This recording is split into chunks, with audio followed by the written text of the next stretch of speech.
स्थित सांवलिया सेठ जी के मंदिर में हर महीने दान भंडार से निकाली रुपयों की राशि 10 करोड़ से ऊपर निकल जाती है। सेठों के सेठ सांवलिया सेठ के दरबार में हर दिन हजारों भक्त दर्शन करने आते हैं। सांवलिया सेठ जी को लोग अपना बिजनेस पार्टनर भी बनाते हैं और वो जो भी कमाते हैं उसका कुछ हिस्सा सेठ जी को देकर जाते हैं। तो दोस्तों, अगर आप भी यहाँ आना चाहते हैं तो मैं आपको इस वीडियो में बताऊंगा कि आप श्री सांवलिया सेठ जी के दर्शन कैसे कर सकते हैं, सिर्फ एक दिन में आप कैसे घूम सकते हैं एंड आपका टोटल खर्चा कितना होगा और खाने पीने से लेकर रहने की कंप्लीट इन्फॉर्मेशन आपको इस वीडियो में मिलेगी। इसीलिए आप सबसे पहले जय सांवलिया सेठ के नाम से कमेंट कर दीजिए और वीडियो को लाइक और चैनल को सब्सक्राइब कर लीजिए, क्योंकि ऐसी ही टूर गाइड वीडियो आपको अपना ट्रेवल गुरु पर देखने को मिलती रहेगी। चलिए तो सबसे पहले थोड़ी सी हिस्ट्री जान लेते हैं। सांवलिया सेठ जी का मंदिर चित्तौड़गढ़ के मंडफिया गांव में मौजूद है। भगवान श्री सांवलिया सेठ जी का संबंध मीराबाई से बताया जाता है। कहानियों के अनुसार सांवलिया सेठ मीराबाई के वही गिरधर गोपाल है जिनकी वे पूजा किया करती थी। मीराबाई संत महात्माओं की जमात में मूर्तियों के साथ घूमती फिरती रहती थी। ऐसे ही एक दयाराम नामक संत की जमात थी जिनके पास मूर्तियां थी। एक बार जब औरंगजेब की मुगल सेना मंदिरों को तोड़ रही थी और मेवाड़ राज्य पहुंचने पर मुगल सैनिकों को मूर्तियों के बारे में पता चला, तब संत दयाराम जी ने मूर्तियों को खुले मैदान में एक वट वृक्ष के नीचे गड्ढा खोदकर पधरा दिया और फिर समय बीतने के साथ ही संत दयाराम जी का भी स्वर्गवास हो गया।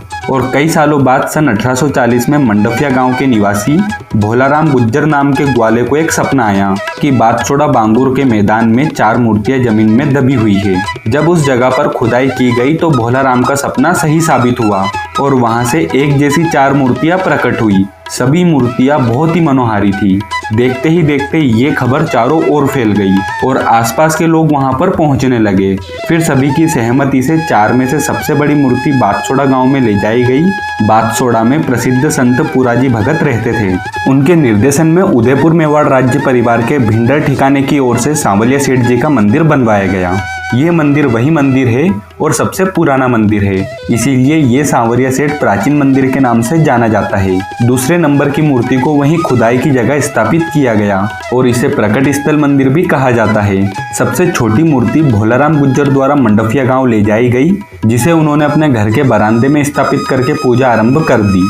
चौथी मूर्ति निकालते समय खंडित हो गई, जिसे वापस उसी जगह पधरा दिया गया और इन जगहों पर समय के साथ भव्य मंदिर बनते गए। उन्हीं में से ये सांवलिया सेठ का मुख्य मंदिर माना जाता है। सांवलिया सेठ के बारे में ये भी मान्यता है कि नानी बाई का मायरा भरने के लिए खुद श्री कृष्ण ने सांवलिया सेठ जी का रूप धारण किया था। इसीलिए व्यापार जगत में उनकी लोकप्रियता इतनी है कि लोग अपने व्यापार को बढ़ाने के लिए उनको अपना बिजनेस पार्टनर बनाते हैं। अब बात करते हैं यहाँ आने की। सांवलिया सेठ के दर्शन करने आने के लिए सबसे पहले आपको आ जाना है चित्तौड़गढ़। यहाँ पर आप बस या ट्रेन के थ्रू आसानी से आ सकते हैं। मंदिर का सबसे nearest railway station Chittorgarh junction है। चित्तौड़गढ़ रेलवे स्टेशन मुख्य स्टेशन है, तो आपके शहर से आपको यहाँ तक के लिए डायरेक्ट ट्रेन आसानी से मिल जाएगी। ट्रेन यहाँ पर रेगुलर बेसिस पे आती जाती रहती है। चित्तौड़गढ़ जंक्शन पहुँचने के बाद रेलवे स्टेशन के ठीक सामने मंडफिया जाने के लिए टेम्पो और बसेस लगी रहती है। इन्हीं से हमें मंदिर तक जाना होता है। चित्तौड़गढ़ से सांवलिया सेठ जी का मंदिर 40 किलोमीटर की दूरी पर है। 60 रुपये से 100 रुपये पर पर्सन के अकॉर्डिंग इन लोकल टेम्पो का किराया रहता है।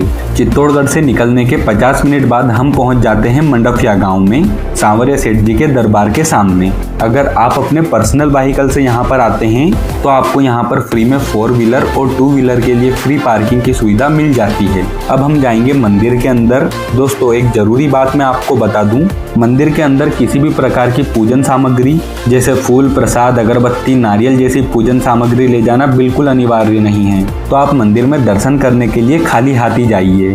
यहाँ से हमें प्रवेश द्वार तक जाना होता है। मंदिर के इस वाले प्रवेश द्वार से एंट्री लेते ही आपको सांवलिया सेठ जी का भव्य और बहुत ही प्यारा मंदिर दिखने लग जाता है। मंदिर के अंदर फोटोग्राफी, वीडियोग्राफी अलाउ नहीं है, पर आप अपना फोन अंदर लेकर जा सकते हैं। और मंदिर के खुलने और बंद होने की टाइमिंग की बात करें तो सुबह 5:30 बजे से 12 बजे तक और दिन में 2:30 बजे से रात को 11 बजे तक दर्शन के लिए मंदिर खुला रहता है। हर महीने इस मंदिर में 10 से 12 लाख लोग आते हैं दर्शन करने के लिए।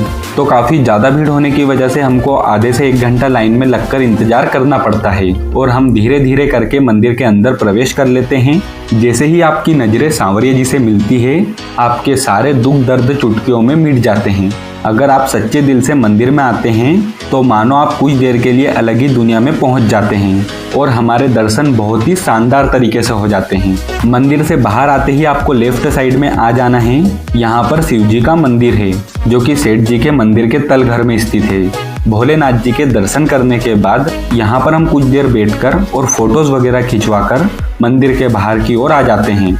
मंदिर के अंदर जाकर और दर्शन करके बाहर आने तक हमें पूरे 1.5 घंटे का टाइम लग जाता है। तो दर्शन करने में मेरे हिसाब से ज़्यादा टाइम नहीं लगता है।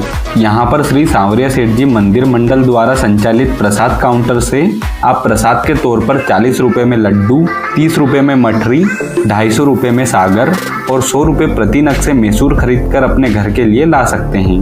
यहाँ पर भी आपको प्रसाद खरीदने के लिए लाइन में लगकर खड़ा रहना पड़ सकता है।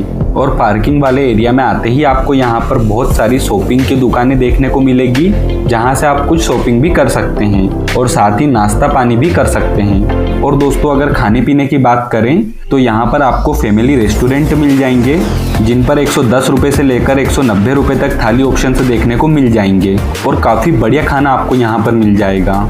वैसे तो दोस्तों, आप एक दिन में ही बहुत ही अच्छे तरीके से सांवरिया सेठ जी के मंदिर में दर्शन करके उसी दिन अपने घर के लिए वापसी कर सकते हैं। लेकिन फिर भी अगर आपको रहने के लिए व्यवस्था चाहिए तो श्री सांवरिया जी मंदिर मंडल की ओर से बादसोड़ा चौराहे पर श्री सांवलिया धाम फैमिली रूम और हॉल डॉर्मेट्री स्थित है। इस धर्मशाला के चार्जेस कुछ इस टाइप से है। डबल बेड के लिए 500 रुपये, 4 बेड के लिए 1000 रुपये और 16 बेड हॉल डॉर्मेट्री के 200 रुपये पर बेड के हिसाब से रहने की सुविधा उपलब्ध है। और अगर आप मंडफिया में रुकना चाहते हैं तो यहाँ पर सांवरिया जी मंदिर मंडल की ओर से रुकने के लिए कई भक्त निवास बने हुए हैं। इनकी सबकी जानकारी आपको नीचे डिस्क्रिप्शन में मिल जाएगी। यहाँ पर आपको डॉर्मेट्री 100 रुपये से लेकर 500 रुपये तक मिल जाते हैं। वहीं प्राइवेट होटल की बात करें तो नॉन एसी रूम के 500 रुपये से 700 रुपये तक चार्ज करते हैं और एसी रूम के 700 रुपये से लेकर 1000 रुपये तक चार्ज करते हैं। और अगर आप चित्तौड़गढ़ में रुकना चाहते हैं तो मंदिर ट्रस्ट की ओर से चित्तौड़गढ़ में भी सांवरिया सेठ जी का विश्रांति गृह बना हुआ है। यहाँ पर आपको बहुत ही सस्ते में फैमिली के लिए रूम और सिंगल पर्सन के लिए डॉर्मेट्री की सुविधा मिल जाती है। अधिक जानकारी के लिए आप श्री सांवलियाजी.in वेबसाइट पर जाकर चेक कर सकते हैं।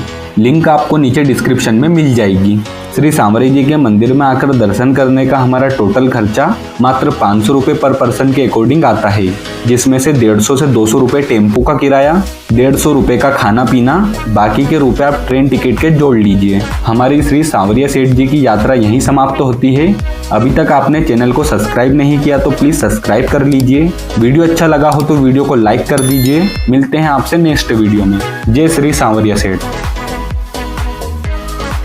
नमस्कार दोस्तों, तो चलिए आज आपको ले चलते हैं सेठों के सेठ सांवरिया सेठ के दर्शन करवाने। चित्तौड़गढ़ जिले में